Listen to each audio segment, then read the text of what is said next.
Hi everyone, welcome back. So today's lesson is going to be a little bit shorter. It's going to be on vitamins.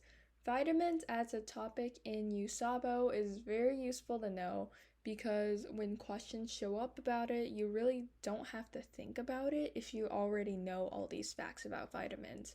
That being said, this is going to be a very mem-heavy lesson, but I've created mnemonics and memory aids throughout to help you remember everything. All right, let's get started. So first, we're just going to talk about what a vitamin is, then we'll move on to water-soluble and fat-soluble vitamins. So first, what is a vitamin? So here's a really good quote. A vitamin is a substance that makes you ill if you don't eat it. They're organic molecules that you need very little of to survive, and 13 are required for humans. And you may notice that in numbering the vitamins, vitamin B1, B2, B3, there's gaps in between some of those numbers. Like there's no B4, B10. That's because when they were discovered, people thought they were essential, but later it turns out that they weren't essential, so they weren't even a vitamin. So yeah, and then the water-soluble vitamins are B and C, and the fat-soluble vitamins are A, D, and E, and K. So I think it's just easy to remember one of those groups. Like you remember water-soluble is B and C, and then everything else is fat-soluble. Alright, so here's just an image that shows kind of how vitamins are broken down. Water-soluble is our B and C's, and then the B vitamins have, different functions like the hematopoietic ones, and there's also our fat-soluble vitamins, so A, D, E, and K. Alright, so first our water-soluble vitamins are B's and C's. So vitamin B1 is thiamine. You can get this through pork, legumes, and whole grains. And you'll notice the sources for a lot of these vitamins are very similar because if you think about it, if you're obtaining something from diet that's necessary for life, then chances are what you're obtaining that vitamin from also needed it, to survive. So a lot of times it's just if you're getting something from an animal or a plant, it also needed that as a vitamin. But yeah, the function of this is a coenzyme to transketolase in forming and degrading alpha ketols. You don't really need to know what that means. And it's a coenzyme to alpha ketoglutarate dehydrogenase in the citric acid cycle, removing a carbon dioxide. So yeah, that's part of the Krebs cycle. If you don't remember what that is, you can go back to the cellular respiration video posted a few days ago. But basically, you'll see that most water-soluble vitamins are going to be coenzymes to, different enzymes in metabolism, and that's what makes them so important to have in your body. So the symptoms of deficiency, beriberi and Wernicke-Korsakoff syndrome are kind of the two big results of deficiency. So basically, I've highlighted everything I feel like you should know. Like if you don't have time to study everything else, everything you should know that shows up really often in competitions. Like if you hear that word, if you hear that concept, then you should think, oh, this is thiamine, right? Okay, so we'll come back to this first symptom later, but beriberi, these are the symptoms it causes in infants. These are the symptoms it causes in adults, and it's special to a B1 deficiency. And then here's more information about the symptoms of Wernicke-Korsakoff syndrome. So this other symptom is basically how you would diagnose a thiamine deficiency. So if you add thiamine to red blood cells and you see that transketolase activity increases, chances are you have a thiamine deficiency in that person. So the reason that is just if you come back to this function again, it's a coenzyme to transketolase. So if you don't have it, transketolase isn't going to work as much. So if you see it working more when you add thiamine, that means you didn't have enough thiamine in your body to begin with. Yeah, so the mnemonics I have here is the one and only. So the has that TH sound at the beginning, just like thiamine, and then one for B1. So the one and only that helps you remember thiamine is B1. And then berries have thorns. So berries for berry, and then thorns for thiamine. So that TH sound again. So that's just to help you remember that thiamine deficiency causes berry. Alright, so now riboflavin or B2. So you can get this from dairy, meats, enriched grains, and vegetables. And that's because it's really important as an electron carrier as part of FAD and FMN. They're both electron carriers, but FAD, if you remember, like FADH2 as part of cellular respiration. That's kind of the big thing there. FMN is part of complex 1 on the electron transport chain. If you forgot both of those concepts, you can go back to the cellular respiration video again. But that's why it's really important to life, and that's why you can get it through all of these other organisms, right? So in terms of deficiency, the symptoms are dermatitis and cheilosis, which is when you have fissures at the corners of your mouth. So basically, kind of like skin cracking, breaking, and also glossitis where your tongue is smooth and purplish. So the mnemonics I have here, this isn't really a mnemonic, but it's just to help you remember why riboflavin is important. FAD, FMN, they both start with F, and then we have riboflavin.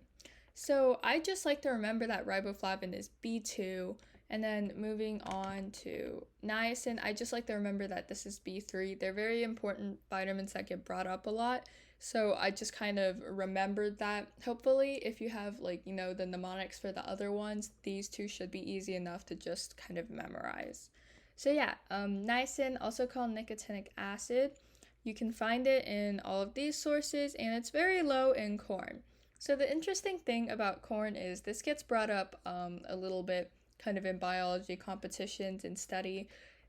Corn is low in tryptophan and in niacin. So if you're only going to eat corn, you're going to need other sources of niacin and tryptophan, or else you won't be able to survive and you'll have deficiencies. So yeah, the function, much like with riboflavin, it's part of NAD plus and NADPH plus. So again, you should probably remember that. And over here, I have that just NAD plus, NADP plus start with N, so there's niacin, right? So that just means it's very important for, these electron carriers. And this is also something very interesting. You can use it to essentially treat high VLDL and LDL levels in the body, because what it does is it goes to the liver and then it prevents the liver from essentially taking apart lipids, so lipidolysis. And that's how, your body gets a lot of the lipids to make triacylglycerols or fats. And these triacylglycerols are necessary to make VLDL and LDL. So obviously, if you don't have the lipids for that, then you can't make those things. So for people who have really high levels of VLDL and LDL, they can be injected with niacin to help them kind of deal with that. So as for deficiency, pellagra is the big disease that niacin deficiency causes. You should remember that. And here's kind of the general set of symptoms that comes with that. The 4 Ds, dermatitis, diarrhea, dementia, and death, because it affects the skin, the digestive system, and the central nervous system. So yeah, to help me remember that niacin is associated with pellagra, I have this mnemonic Niagara, because Nia for niacin, and then Niagara, that last part, is kind of like pellagra. So yeah. Alright, so we skipped B4 because that was revealed to not be a vitamin. So now we're at B5, Pantothenic Acid. Here are the sources, you can find it. And then the function is that it's part of CoA. So if you remember acetyl-CoA, part of the citric acid cycle, part of cellular respiration, that just kind of means that pantothenic acid is necessary for life in general. So you're going to find it pretty much everywhere. So deficiency is usually not present. It's just not something that you see very often because you can get B5 pretty much everywhere. So the way I remember that pantothenic acid is B5 is panto, sounds like penta, which means 5. So, pentagon, 5-sided polygon, right? And then pantothenic acid, so like CoA. So that helps me remember that pantothenic acid is a part of CoA. All right, pyridoxine, or B6, you can find it in these sources right here, and it functions as a coenzyme in amino acid metabolism, and it's the only water-soluble vitamin that may be toxic in large amounts. And that's a pretty important concept. So water-soluble vitamins, it's usually not a big deal if you take more than the recommended dose. Like, obviously, do take the recommended dose, but it's very difficult to overdose and have like significant consequences from taking too many water-soluble vitamins, because usually what you don't need just it comes out in urine.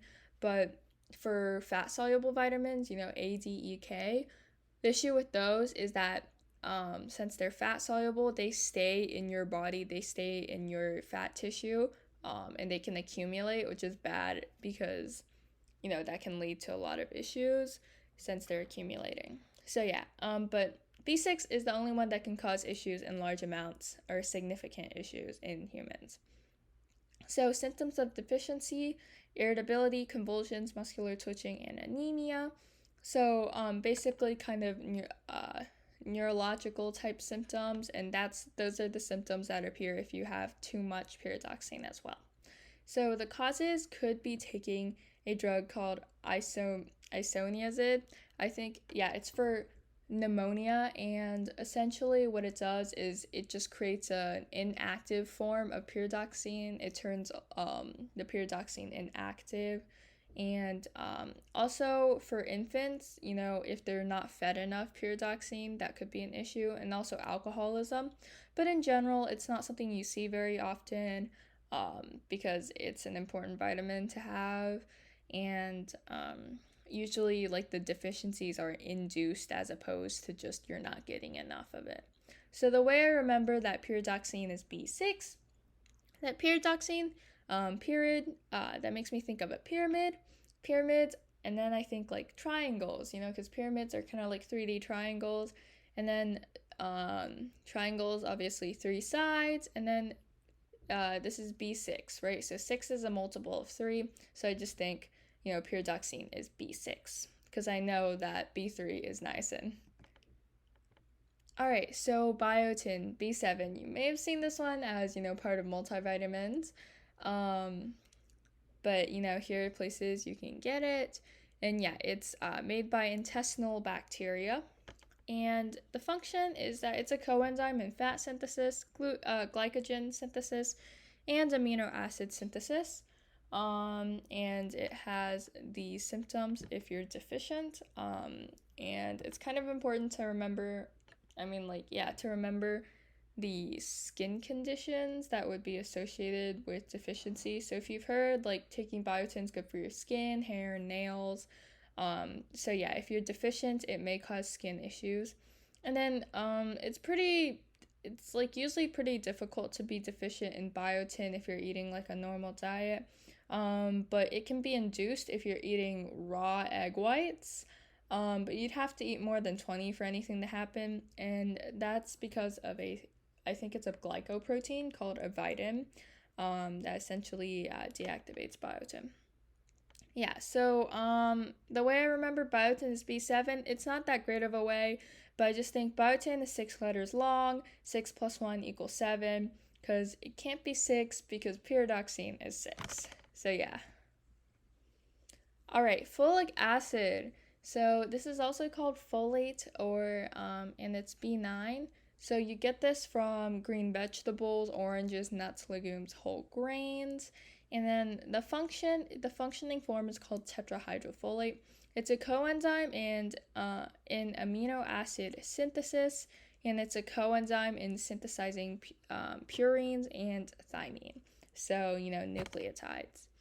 So, in terms of symptoms, it can cause macrocytic or megaloblastic anemia. That basically, macrocytic anemia is just anemia that's caused by a B9 or a B12 deficiency, as opposed to an iron deficiency, which would be called a microcytic deficiency.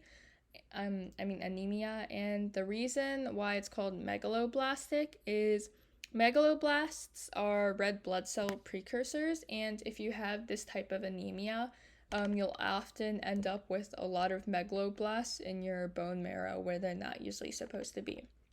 So yeah. And then also the big thing is that a folic acid deficiency in a mother causes neural tube defects in a fetus. This is something that gets brought up a lot, and I think the government, like 30 years back maybe, sometime they essentially started enriching foods with folic acid, so people who might be pregnant can get enough folic acid to sustain a fetus, because like it's something that's needed pretty early on in development. So yeah.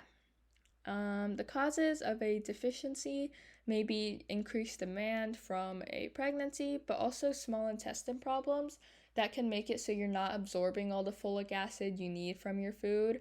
And also drugs, especially dihydrofolate reductase inhibitors, one of it which may be methotrexate. So yeah, these would just interfere with folic acid.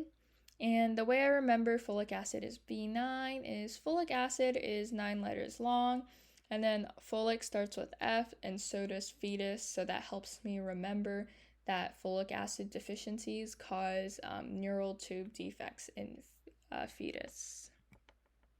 Alright, so cobalamin or B12, you can get it from those sources.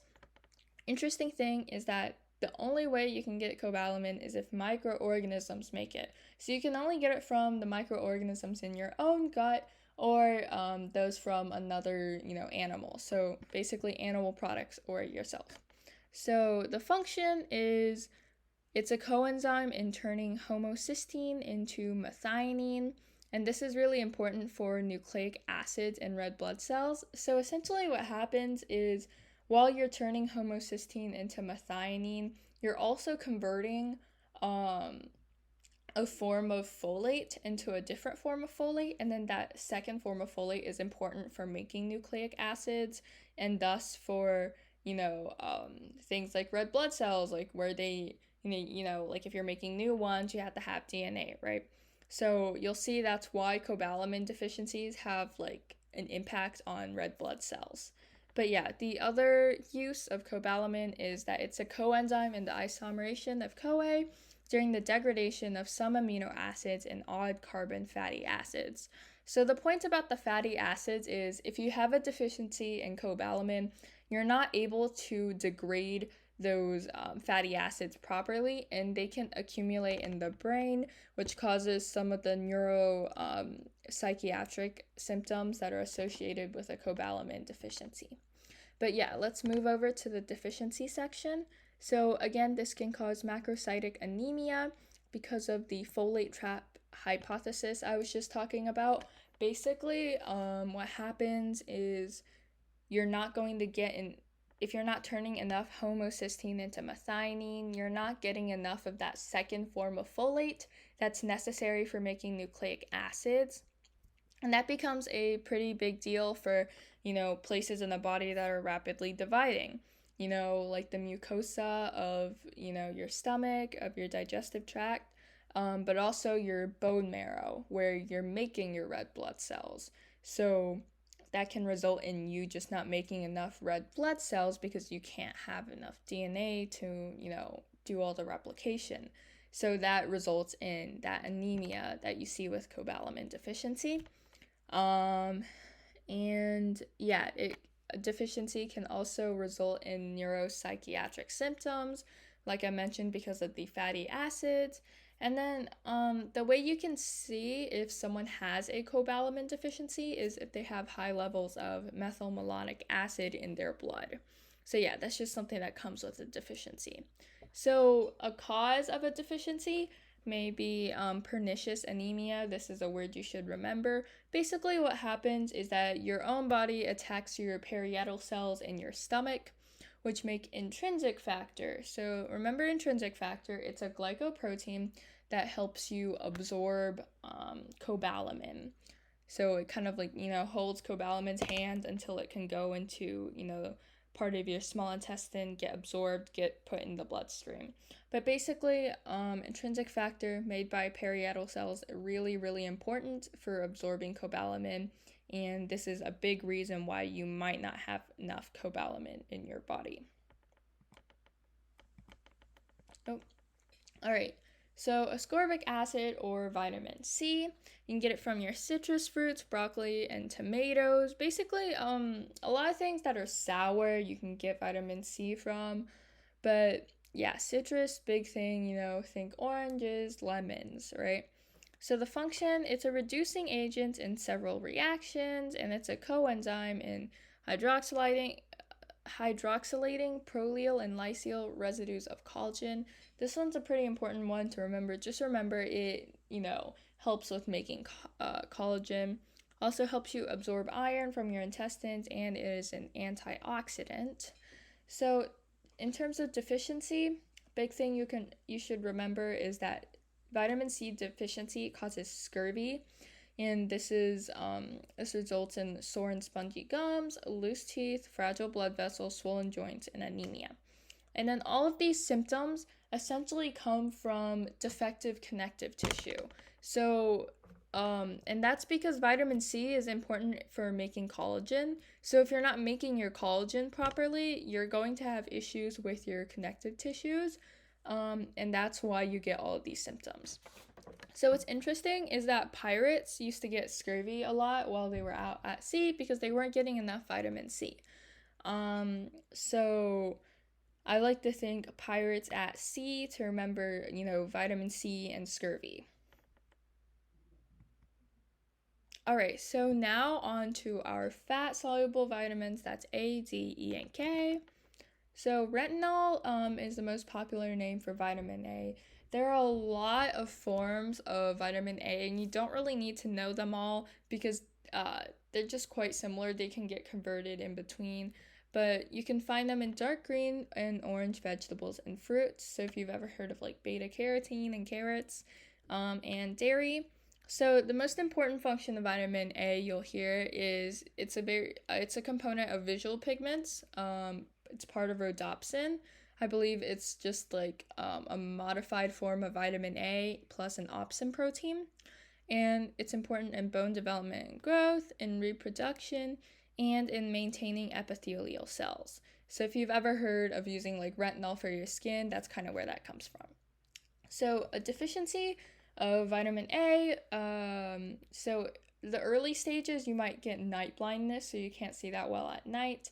And then later on there's a I don't know if I'm pronouncing this right, xerophthalmia, and that's just a dry conjunctiva and cornea, so kind of dry eyes, and then that can lead to corneal ulceration, so scarring on your cornea, and that can lead to blindness because of the scarring. You can't see through your cornea anymore. And then this is an issue in a lot of places where people have unbalanced diets that don't give them enough vitamin A, and then a lot of children end up with blindness associated with vitamin A deficiency as a result. And another symptom of vitamin A deficiency might be skin problems like acne and psoriasis. So yeah, I just remember retinol equals retina, retina in your eyes. I just think, oh, well, vitamin A is important for seeing. All right, so vitamin D, that big name in the title, that's the active form of vitamin D that you need to do things in your body. So as for where you can get vitamin D, you can get it from plants and animals. In plants, vitamin D is in this form called D2, which is ergocalciferol. And in animals, it's in this form D3, which is called cholecalciferol.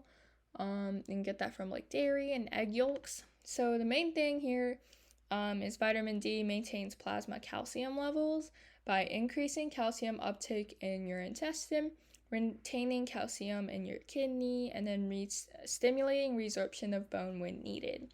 So usually it's just helping you kind of recover a lot of the calcium that you might be losing through your body.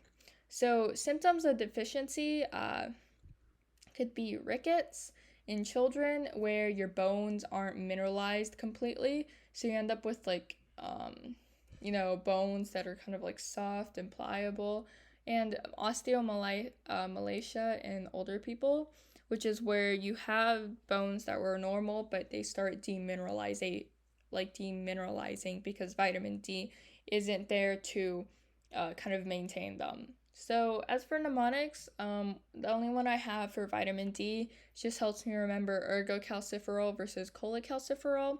So there's a brand of cornstarch called Argo. So I think Argo, corn is a plant. Cornstarch comes from plants. So ergocalciferol is the plant form vitamin D. All right, so, actually, I'm going to go back to vitamin D. So the thing is, vitamin D is made in 2 steps.